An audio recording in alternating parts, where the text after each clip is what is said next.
शौर्य आणि क्रौर्य याच्यातला फरक काय ना, तो आजकालच्या राज्यकर्त्यांना किंवा राजकारण्यांना ठाऊक नाहीये.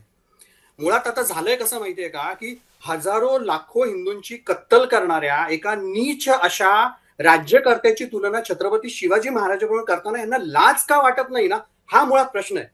आज राजकारण्यांची जी काही नियत आहे किंवा राजकारण आहे ना, ह्या गोष्टी सगळ्या बाजूला जाऊ देत.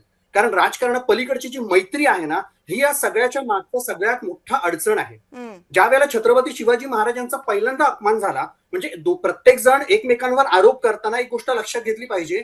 म्हणजे एखाद्याने गाय मारली म्हणून आम्ही वासरू मारायचं, अशी गोष्ट तर होऊन चालणार नाही.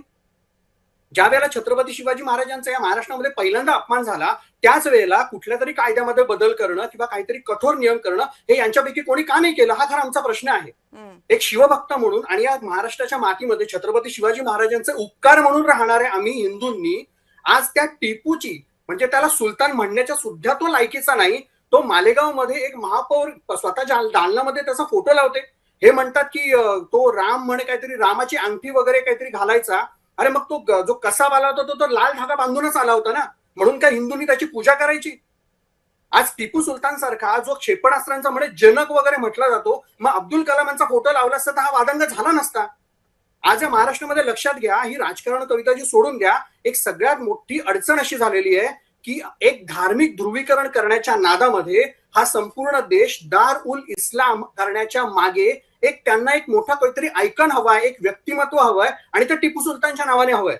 आमच्या लोकसभेमध्ये त्या ओसामा बिन लादेनला लादेन साहेब म्हटलं जातं, तरी कोणाला लाज वाटत नाही. आमच्या सगळ्या इकडे महाराष्ट्रामध्ये एखाद्या आतंकवाद्याच्या जनाजाला लाखो लोक तिथे उपस्थित राहतात, पण त्या लोकांना हकलवायची सुद्धा कोणाची हिंमत होत नाही. टिपू सुलतानच्या जयंतीला दरवर्षी मोठमोठे टिपू सुलतानचे बॅनर लावले जातात, पण ते काढण्याची हिंमत कोणाची होत नाही आणि आम्ही छत्रपती शिवाजी महाराजांचं नाव घेतो.